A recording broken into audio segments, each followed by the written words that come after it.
¿Qué tal? Muy buenos días. Nueva semana, nuevo arranque, nuevas noticias. Hoy tenemos de todo en esta semana. De hecho, acabaremos la semana con el pleno del debate de la ciudad. Pero esta semana a nivel nacional hay un evento de importancia, o al menos se cree que va a haberlo, y es la aprobación de la reforma laboral. Y digo creemos porque de repente se han cruzado algunos partidos políticos que no lo tienen claro. Así que hoy vamos a hablar con uno de los representantes de los sindicatos que han negociado, agentes sociales, que han negociado para esta reforma laboral después de muchísimos meses, unos representantes locales, ¿se entiende? Francisco López, secretario general de Comisiones Obreras en Melilla, muy buenos días. Buenos días. No será la primera vez que le traiga aquí, ya verá, tiempo al tiempo. Pero ciertamente, aunque vamos a hablar también obviamente de Melilla, las singularidades de nuestra ciudad, que hasta para esto somos singulares en el tema de los convenios, sí es cierto que después de mucho tiempo, creo que año y medio casi, los agentes sociales, o sea, sindicatos principales y los empresarios, y el gobierno obviamente, han llegado a un acuerdo. Y en los acuerdos, como todo acuerdo, pues nada, hay que negociar, hay que escuchar, hay que ceder y hay que acordar. Y aunque ha costado, se ha conseguido. Ahora tiene que pasar por el Congreso. Pero antes de hablar del Congreso, sí nos gustaría que nos explicara un poco, bueno, si ve bien, aunque no esté aprobada todavía oficialmente en su totalidad, esta reforma laboral que en cierto modo es histórica porque la anterior ya tenía su tiempo. Sí, la vemos bastante bien, no es lo que quisiéramos, como bien has explicado, hay que ir cediendo por las partes. Lo importante de esto es que tanto las organizaciones sindicales como las empresariales hemos llegado a un acuerdo. Si tú me preguntas como trabajador y como persona ligada al mundo sindical, me hubiese gustado que hubiese sido más, pero hay que ceder para llegar a un acuerdo y que todo el mundo lo pueda aplicar bien. Por eso no entendemos muchas posturas que están saliendo últimamente contra esto, porque esto es un paso. A ver, esto es como la ley educativa, podemos reformarla más adelante también, porque cambie el sentido de las fuerzas que haya en el Congreso y se pueda llegar a más o menos. Lo que se ha intentado es no imponer una parte sobre la otra parte, que al principio se vendía que esto era una imposición. Se han cambiado los aspectos más importante de la reforma laboral del 2012, se intenta evitar el tema de la eventualidad, porque hemos sido dado un toque en el aspecto, en el tema de los empleados públicos, por parte de Bruselas se nos ha dado un tirón de orejas y España era uno de los países que abusaba mucho de la temporalidad. Eso no hacía de que tengamos estos picos de sierra cuando se dan los datos de paro, dependiendo de un momento. Hay bajada del desempleo y en otros momentos aumento del desempleo. Con esto pues se estabiliza un poco la cuestión del tema laboral de los trabajadores, porque puede haber muchos trabajadores que solamente se dedicaban, un ejemplo es la hostelería, que se dedica en ciertos momentos a reforzar, pero no se llegaba a tener esa dependencia. Y ten en cuenta que hoy en día hasta para pedir una hipoteca te piden una estabilidad en el trabajo. Y esto es lo que da esta reforma laboral. No es porque nosotros como sindicato hemos pedido la derogación de la reforma laboral de 2012, pero lo que ahora hemos llegado a pactar y sentarnos es esa reforma. Y tienen que ver todos los partidos políticos porque nosotros podremos ser de izquierda, los sindicatos, pero los empresarios se le pone en otro bando. Y hemos llegado a un acuerdo que yo creo que el que vote en contra está votando en contra de todo, de los empresarios y de los trabajadores. Entonces, podremos ver ciertas cuestiones, como dicen algunos partidos, convenios autonómicos sobre el convenio estatal, cosas de esas, pero son cuestiones muy puntuales que se pueden ver mucho más adelante. Ahora mismo hay que quitar ciertas cosas que dañaban a los trabajadores, que era la temporalidad y la cuestión de los convenios empresariales que podían estar muy a la baja de un convenio sectorial, que es, ya sea a nivel estatal o de la comunidad autónoma. Y eso es lo que se ha conseguido, entre otras cosas, dentro de esta reforma laboral. En eventuales interinos, España había superado ya esa línea roja de tener muchísimos interinos en el sector público. Había y hay muchos. El toque de Bruselas fue precisamente por eso, porque el porcentaje, porque a ver, un interino debería ser una excepcionalidad, y como persona y como tiempo en el cual uno tiene que estar interino. Y todos conocemos, sobre todo en una ciudad como la nuestra, funcionarios, compañeros, amigos, vecinos, que son interinos en carrera de toda la vida. Sí, yo tengo amistades que llevan 20 años de interino. Eso no debe pasar, porque lo que no hay es una fidelidad de ese trabajador a una empresa. Y luego pasa una cosa, Cuando uno entra a trabajar, ha preparado su currículum de formación continua, de la propia formación para acceder al puesto de trabajo, y cuando uno lleva mucho tiempo, lo que ha adquirido es una experiencia profesional muy importante y ha dejado de tener conocimiento. Yo doy el ejemplo mío. Yo cuando estudiaba enfermería, lo más importante para nosotros era pinchar intramusculares. Hoy en día, el 99% de la medicación que se pone en un hospital es intravenosa. Si yo no me hubiese reciclado con mi experiencia profesional, pues estaría perdido ahora mismo. ¿Y qué pasa? Se valora poco eso. ¿Por qué? Porque una de las cuestiones que tenemos ahora mismo para acceder al empleo público es el paso de una oposición. Una oposición es que primero es un examen. Y ese examen, tú ya no tienes frescas las nociones para las que fuiste al puesto. Y al final se va creando esa tendencia a seguir de interino durante muchos años, y al final conozco gente que se ha jubilado de interino. Bueno, es realmente impresionante. Nos hemos habituado a ello, pero es realmente extraño. Obviamente los sindicatos siempre defienden un sector público fuerte. Pues luego se choca o se roza si eso es bueno, si eso es malo, si eso es costoso, si eso es necesario. Pero en todo caso estamos viendo una época de pocos meses a esta parte, quizás de un año a esta parte, de importantes exámenes masivos, cabría decir, en el sector público. Empezaron, si me permite, yo creo que empezaron sobre todo por el Ministerio de Interior, para reforzar las plantillas de la Policía y la Guardia Civil, tanto para aumentar las plantillas como para el tema de sustituir a personas jubiladas, y ahora están entrando casi todos sectores, sanidad, varios ministerios. De hecho, creo que en febrero hay una grandísima, importante examen donde se presentan casi 40.000 personas. ¿Cuánto cree usted, o los sindicatos, cuánto creen que estos exámenes importantes y continuos tienen que estar siguiendo? Porque nos hemos enterado que estos exámenes que se han realizado a lo largo de los últimos meses y se siguen realizando, las personas que no aprueben o que aprueben, pero lo típico, que apruebas pero no tienes plaza, podrán volver a repetir el intento dentro de un año, porque hay que seguir llenando un sector público que se había jubilado, o se estaba jubilando con mucha fuerza y que no estaba tan repleto como parecía. No, de hecho, yo te voy a... En teoría, cuando se saca el Estatuto Básico del Empleado Público en el 2007, se hablaba que cada 2 años había que hacer la reposición de los efectivos. Nos pilla la crisis de 2008-2012... Y se atrasa todo, ¿no? Y se para todo. No se atrasa, se para. Porque de hecho se saca una normativa de reposición cero, solamente se reponía personal en aquello que era imposible contratar interinidades. Y de eso no se puede contratar interinidad en la policía, en el ejército, ¿vale? Entonces, en esos sitios se sacaban las plazas de ese ámbito público, pero no se sacaban del resto. ¿Qué le pasa? Se han ido creando unas parálisis que de hecho, y te volví a hablar por ejemplo del INGESA, el que estaba más actualizado era enseñanza, pero lo más así es Administración General del Estado y por ejemplo el INGESA, que hace 2 años se examinaron de las plazas que eran del 2016, ¿vale?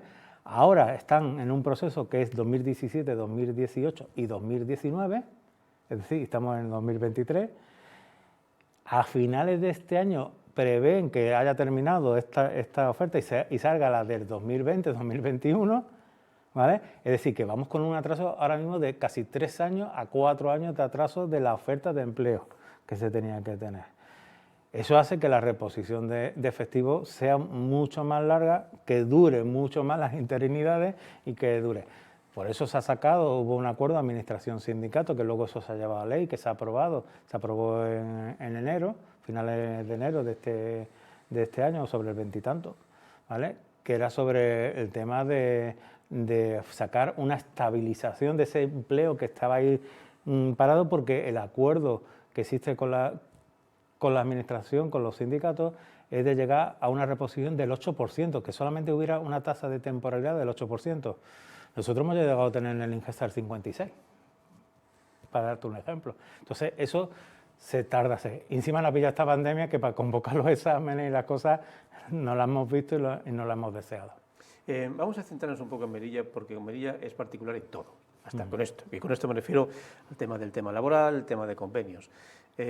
Comentábamos a micrófono cerrado que los convenios en Melilla, que bueno, se tarda, pero a veces luego se llega, se negocia y se cierra un convenio determinado, pero los convenios en Melilla es complicado, son complicados. Hay un cierto cierre en banda, a veces cuando se llega a negociar, con los empresarios en este caso, con algún representante, y les puede llevar mucho tiempo cerrar algo. Por ejemplo, están ustedes ahora intentando negociar el convenio, si mal no recuerdo, el del centro de menores. Sí, de la Purísima. Y está el tema un poco enquistado. A ver, está enquistado y porque, a ver, cuando tratamos con empresas foráneas de Melilla, ellos vienen a ganar dinero aquí. Es su cuestión, vengo, oferto y me llevo el dinero.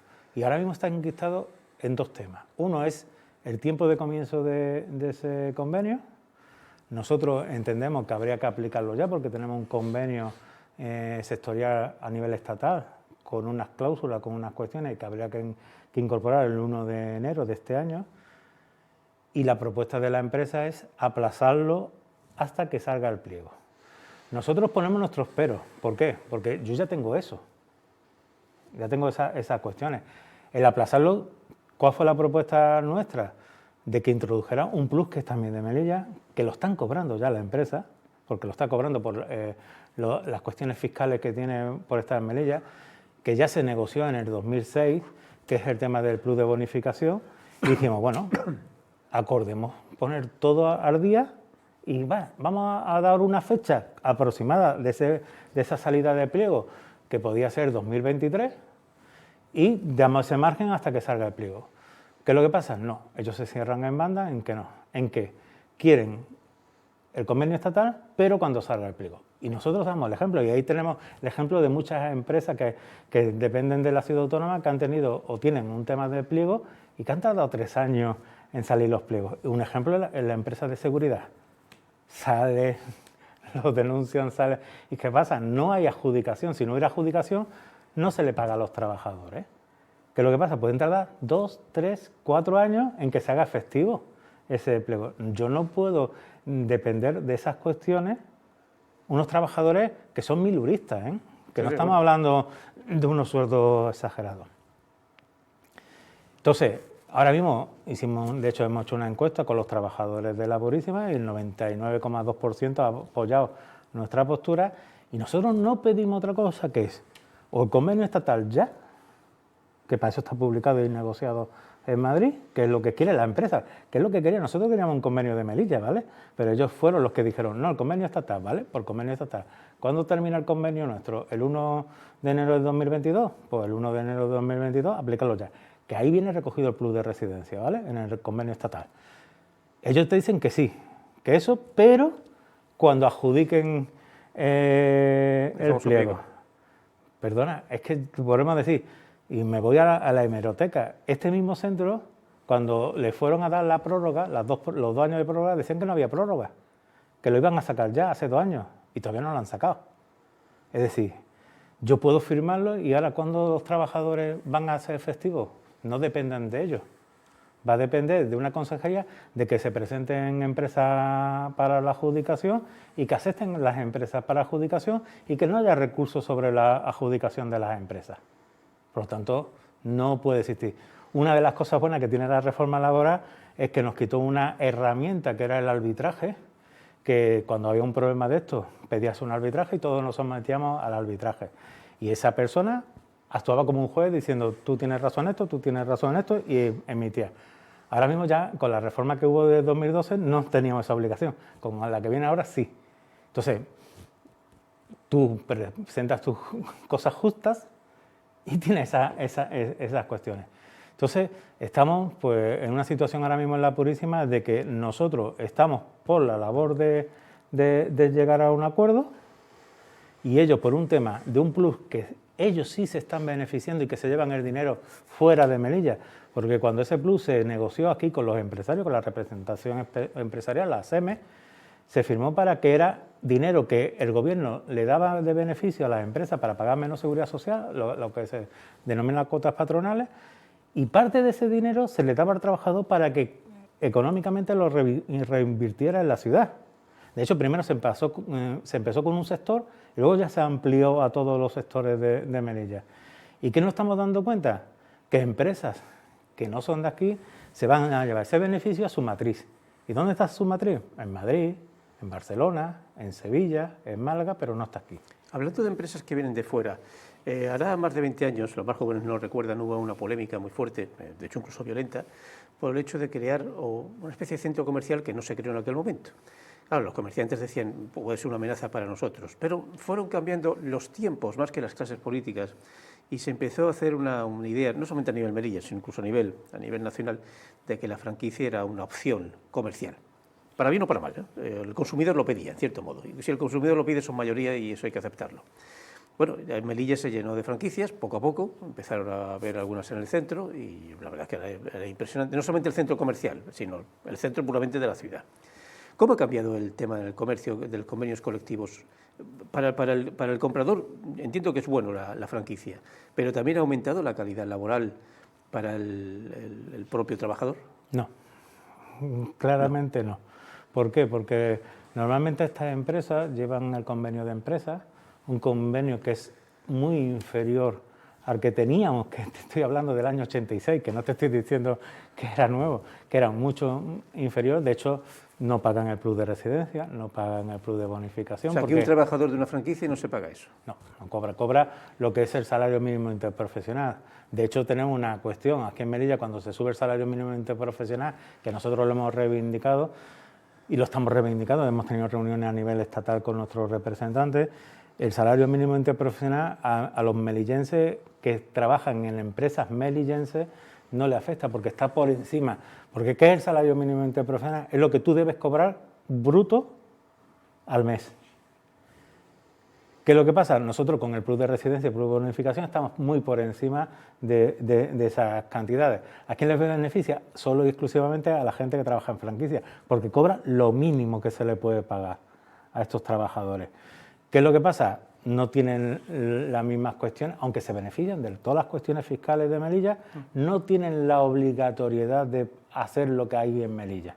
No tienen la obligatoriedad. No. De hecho, una de las cuestiones que nosotros, porque la semana pasada estamos negociando el convenio de comercio, una de las cosas que hemos visto es la posibilidad, al tener, porque este convenio estaba denunciado y por lo tanto estaba nada más que vigente para la empresa que lleva, si sacamos un nuevo convenio, pues será de aplicación a todas las empresas y podremos conseguir que estas franquicias se tengan que adherir. De hecho, hay muy pocas franquicias en Melilla y hay que, cuando lo hacen, eso, muy pocos que, como puede ser lo que era Supersol, que ahora es Carrefour, sí. ¿Vale? Esa desde que llegó aquí a Melilla pagó estos pluses. Es de las pocas. De las pocas. ¿Nos vamos a las demás? Ninguna. ¿Vale? No quiero dar nombre de las que no, pero sí de las que sí se acogieron cuando vinieron aquí a Melilla. ¿Cuál es la cuestión? Esa diferencia que estamos notando ahora mismo y que va creciendo, porque como tú decías, se van incorporando más franquicias, va creciendo dentro del sector, en este caso del comercio, dos clases de trabajadores. Un trabajador que cobra dignamente, porque tampoco estamos hablando de que gana muchos miles de euros, pero cobra dignamente, y otro que no llega a los 1.000 euros, que está en los 965, ¿vale? Brutos, que luego con descuento y todo cobra mucho menos. Con las circunstancias de la ciudad, alquileres, gastos para poder viajar en el barco y todas estas cosas, pues es un trabajador que no está bien remunerado. ¿Y qué problema tiene la franquicia? La franquicia es pan para hoy y hambre para mañana, porque un franquiciado contrata por unos años y si la franquicia ve que es importante o hay otra persona que le ofrece más dinero, se la va a adjudicar cuando tú has hecho el mercado y has abierto esa franquicia para la ciudad. Y ejemplos tenemos de supermercados que han pasado a ser de la franquicia, quitándoselo a franquiciados que tenían. O sea, el franquiciado puede ser apartado al cabo de un tiempo. Claro, es un contrato, esto es como un contrato de alquiler, te dejo de dar darte la franquicia. ¿Qué es lo que pasa?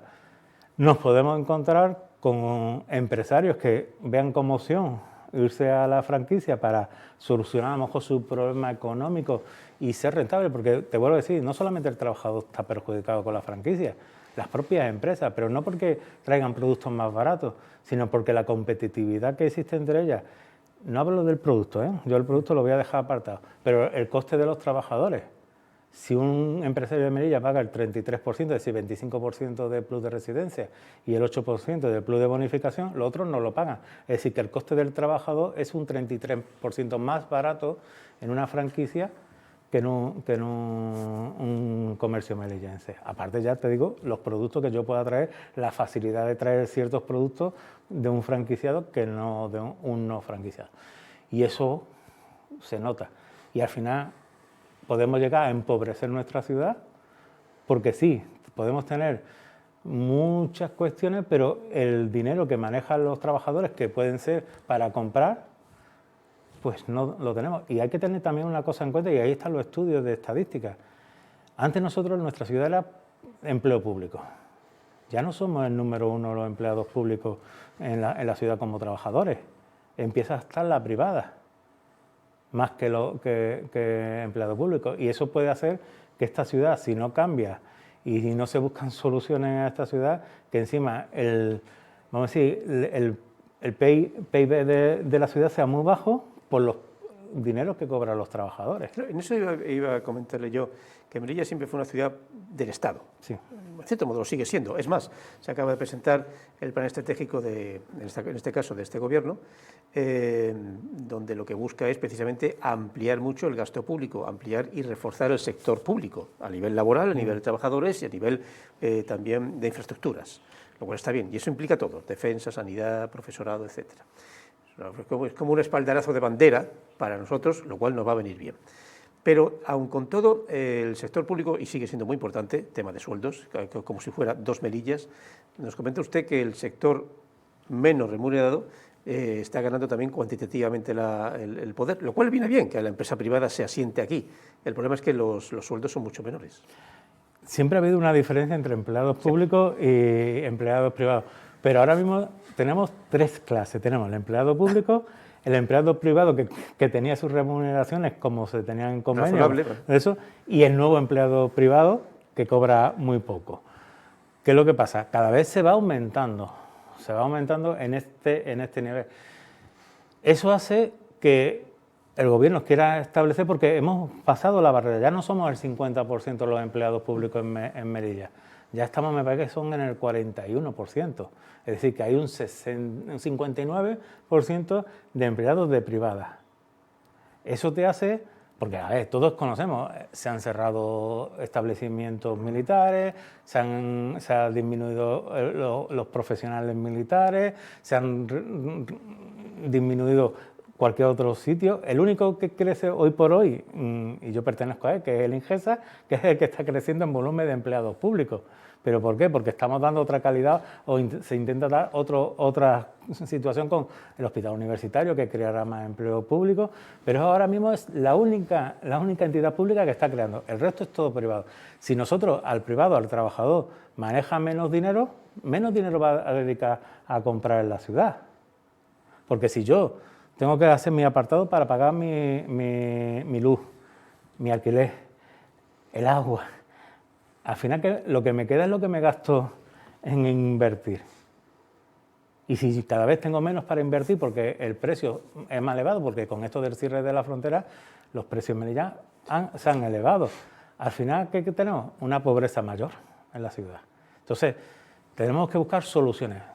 El plan estratégico que se ha visto por una parte del Gobierno, el plan estratégico de la ciudad, pero buscar que económicamente los trabajadores sean competitivos y que sea atractivo venir a cualquier otro trabajador, porque a lo mejor no tiene que ser trabajador de Melilla, sino traernos una persona aquí que sea competitiva.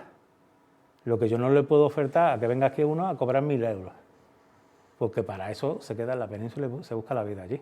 Los datos del paro siguen siendo altos, fluctúan según circunstancias, según momentos, según los planes de empleo, pero aún con todo, nos ha sorprendido en 2 puntos, positivamente quiero decir.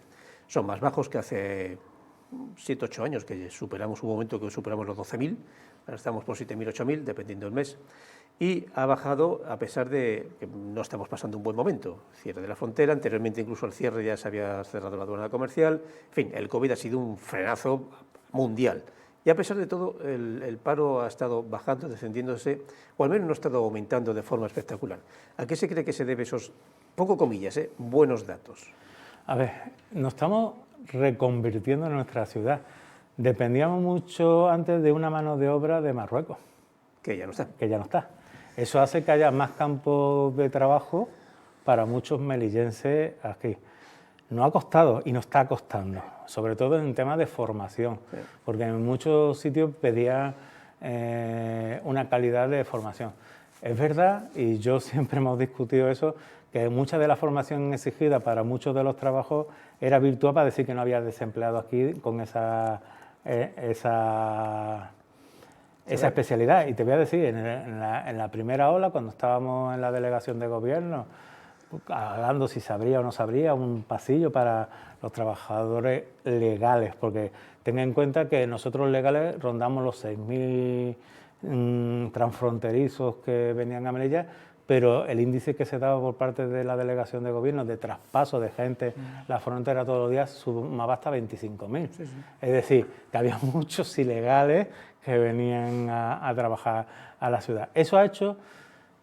Y bueno, iba lo de eso. Nos pedía, por ejemplo, en el tema de hostelería, un hostelero de aquí de Melilla decía especialista en plancha o especialista en freidora. Sí. Y uno que es cocinilla decía, yo entonces no sé, porque una plancha es darle la vuelta a la carne o al pescado y en una freidora bajarla y subirla, ¿vale? que hoy en día son automáticas y te dicen cuándo está hecho, pero bueno.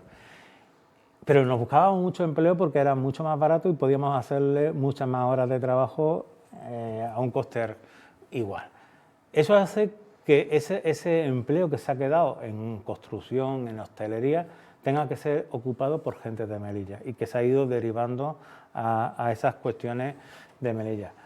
Y luego, mucha cuestión de se ha creado un empleo alrededor del COVID. El COVID ha llevado temas propia sanidad, y luego el tema de muchas contrataciones por las bajas COVID. De hecho, una de las medidas que ha tomado ahora el gobierno es ese tiempo que se tenía antes tú de cuarentena lo ha bajado. ¿Por qué? Porque había muchas bajas COVID.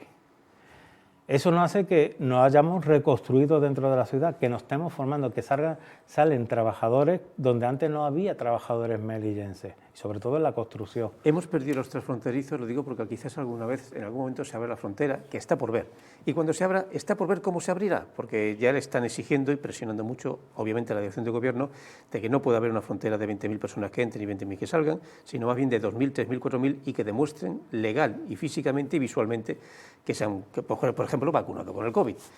Así que los hemos perdido porque sé que hay una grandísima crisis en la zona de Nador por la increíble cantidad de gente que ya no tiene ningún ingreso ya que no trabaja aquí. O sea, lo están pasando allí muy mal, y también en la zona de Castillejos, alrededor de Ceuta. Pero claro, cuando vuelvan, ya Melilla, como ha dicho usted muy bien, se está... Y a mí me ha sorprendido, casi psicológicamente, se está reconvirtiendo. Hemos aceptado el hecho de que, bueno, pues, que, como decíamos antes a micrófono cerrado, hay que comprar pescado en los centros comerciales, que no es el pescado de nuestro Marruecos de toda la vida, y que ya nos hemos acostumbrado a cierta comodidad y a un cierto consumo, gasto de lo que tenemos, y a ver si nos va a romper esa monotonía o ese equilibrio, la apertura de la frontera. ¿Los hemos perdido? Yo creo que parte de ello sí. Y te voy a explicar el por qué. Porque tú antes para hacer un transfronterizo, hablamos siempre del legal, sí, ¿vale? Sí, del legal, siempre del legal. El transfronterizo legal, tenías que reunir unas condiciones para poderlo contratar, que era que no existiera en el SEPE demandantes de empleo de esa cuestión. ¿Vale? ¿Qué pasa? Al existir ya demandantes de empleo, porque nos estamos reconvirtiendo, ya no difícil justificación va a tener. ¿Quién volverá? Aquellos que por una circunstancia se siguen manteniendo.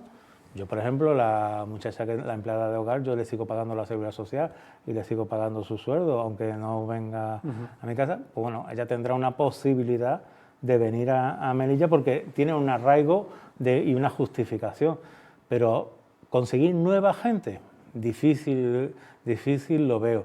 Y más si nosotros nos asentamos económicamente en unas cuestiones de empleo melillense. De hecho, nosotros dábamos un ejemplo cuando se hizo el Parque Moria, que tú lo has comentado hace un momento, se hablaba de que iba a traer 400 trabajadores entre la obra y todo, no trajo ninguno, porque se trajeron o gente de la península o gente de Marruecos, no hubo.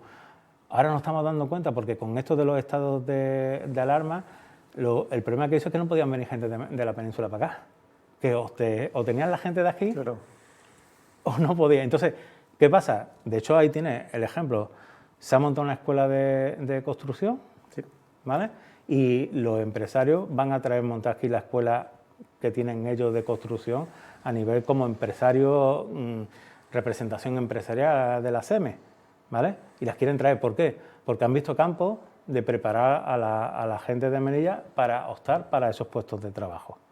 Entonces, eso nos da síntomas de que nos estamos reconvirtiendo nosotros. Y como decía, cuando el humano tiene una cosa, que cuando se acostumbra a una cosa es fiel a esa cosa. Sí. Es difícil variarlo y llevárselo para otro sitio.